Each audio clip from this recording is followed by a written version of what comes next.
Ito mga bay, iwan natin to. Yun o, may mga chiril na din pala mga bay o. Yan.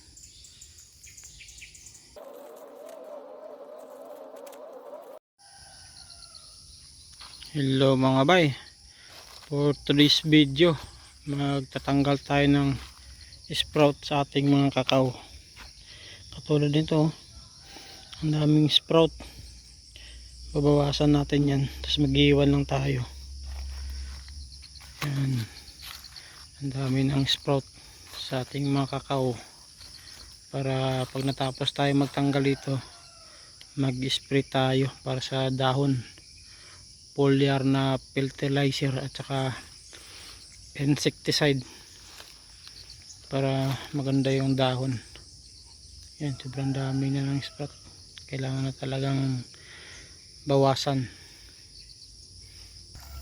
Ito mga bay, iwan natin to. Yan, ito mga tatanggalin natin. Kasi itong sanga na to, papalakihin natin. Yan, ito din. Tapos itong isa, ito yung babawas natin. Control. Yan, itong mga nasa baba. Yan, ito. Hindi na tayo mag-iwan dito ng chupon mga bay kasi ito grafted to siya, galing dito. Kaya kahit hindi na tayo mag-graft.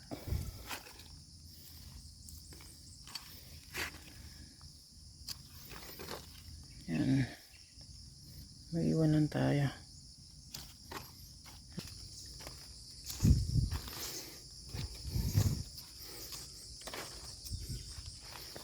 Yan. Control natin mga bay para dyan na mag-focus yung nutrients. Ito. Tanggal yan yung iwan natin. Tulad dito mga bay, wala siyang sanga dito papunta. Ito yung iwan natin. Ito, maganda naman na yung niya dito, yung formation nya. Yan, remove na natin to, linisan na natin to dito sa gitna.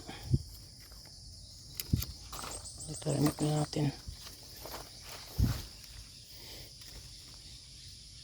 Ito iwan natin yung isa para dito papunta yung isang sanga.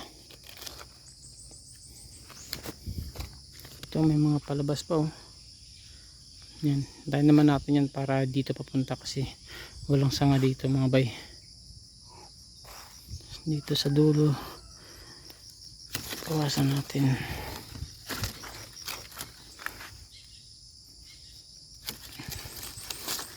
Mag-iwan lang tayo dito mga dalawa para doon mag-focus.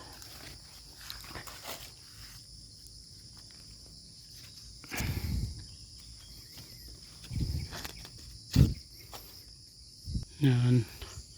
Ito na yung mga natanggalan natin mga bay. Malinis na. Hindi na kumpul-kumpul yung sprout. Yan. Ganyan lang tayo control. Yan may mga chiril na din pala mga bay oh. Yan. Yan. Pero sana tumuloy. Kaso wala pa siya masyadong dahon. Maano kasi yan mga bay, mamamatay. Kasi tatamaan ng araw. Pero titingnan natin kung tuloy na yan. Yung mga cheryl na iba. Madami-damit yung tatanggalan natin ng sprout ngayon. Hindi ko sure kung kaya ko ng isang araw mga bay. Titingnan natin.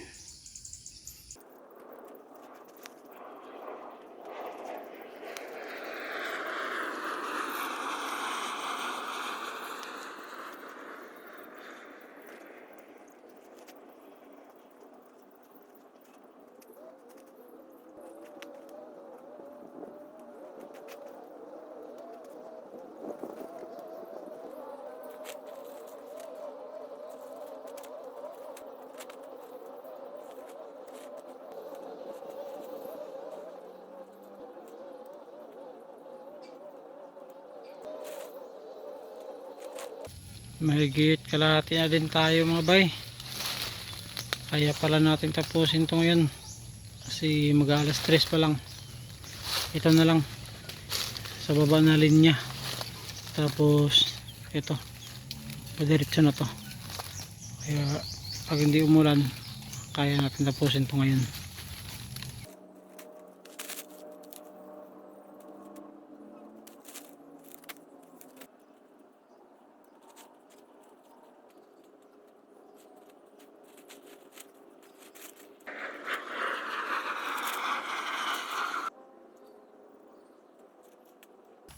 Tulad ng ganito mga bay, hindi na natin tinanggal to.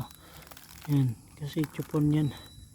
Papalakihin natin yan para i-graft, kasi ang taas ng sanga nya.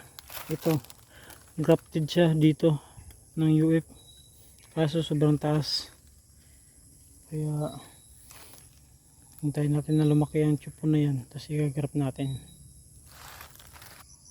Thank you. Natapos na din tayo magtanggal ng mga sprout mga bay. Pero mag 5 na talaga. Tinapos talaga natin. Kasi bukas pag hindi umulan, mag-spray tayo ng foliar, fertilizer, tapos sniper na insecticide. Yan. Kasi may mga bulaklak na mga bay. Yan. Sana tumuloy-tuloy na yan kasi pakapal na yung dahon ng ating kakao. At hanggang dito na lang ulit mga bay. Maraming salamat ulit sa panonood. Ingat po tayo palagi.